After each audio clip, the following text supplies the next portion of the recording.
প্রতিদিন সকালে উঠে একটাই টেনশন, মেয়েকে লাঞ্চে কি দেবো। এটাই মানে মাথাটা ঠিক থাকে না এটা ভেবে ভেবে। হ্যাঁ, অ্যাকচুয়ালি ও তো পুরোপুরি আমার মায়ের আন্ডারে ছিল, মাই সব কিছু দেখতো। বছরখানেক ধরে নতুন নতুন মা হয়েছি আমি। তো যাই হোক, ওই কখনো সুজি, কখনো চিড়ে, কখনো সাবু, কখনো বাসি ভাত থাকলে সেটা দিয়ে বানিয়ে দিই, বা কখনো একটু রুটি পরোটা, যাই হয় আর কি, নর্মাল যেরকম আমরা খাবার খাই সেরকমই। মানে আমার কথা হচ্ছে ঘরের খাবারটাই খেতে হবে, ঘরের খাবারটাই হচ্ছে বেস্ট, সে যেমনই হোক না কেন, ফ্রেশ জিনিস, ফ্রেশ সব কিছু দিয়ে। তো ওই আজকে সকালে কালকের ভাত ছিল, ওই ভাতের মধ্যে ক্যাপসিকাম, বিনস, টমাটার, পেঁয়াজ, একটু রসুন, লেবুর রস, সব থেকে ইম্পর্টেন্ট এখানে আমার কিছু লঙ্কার, মানে গাছে জল দিতে গিয়ে দেখি লঙ্কার গাছগুলোকে একটুখানি ছাড়বো, সেই পাতাগুলোকে নিলাম।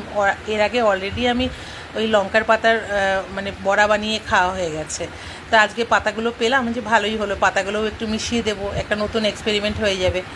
তো বানানো হয়ে গেল, ভালোই হয়েছে। সব থেকে মেন হচ্ছে এখানে ওই সেই আমের আচারটা, সেই আচারটাও দিয়েছি, একটু কার্ডও দিয়েছি।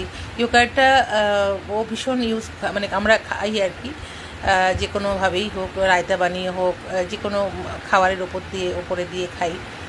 তো যাই হোক, এইভাবে আজকের লাঞ্চটা কমপ্লিট করলাম। ওর একটা ওয়ার্কশপ চলছে অ্যাকচুয়ালি, সেখানে একটু খাবার দিয়ে দিতে হয়, এই আর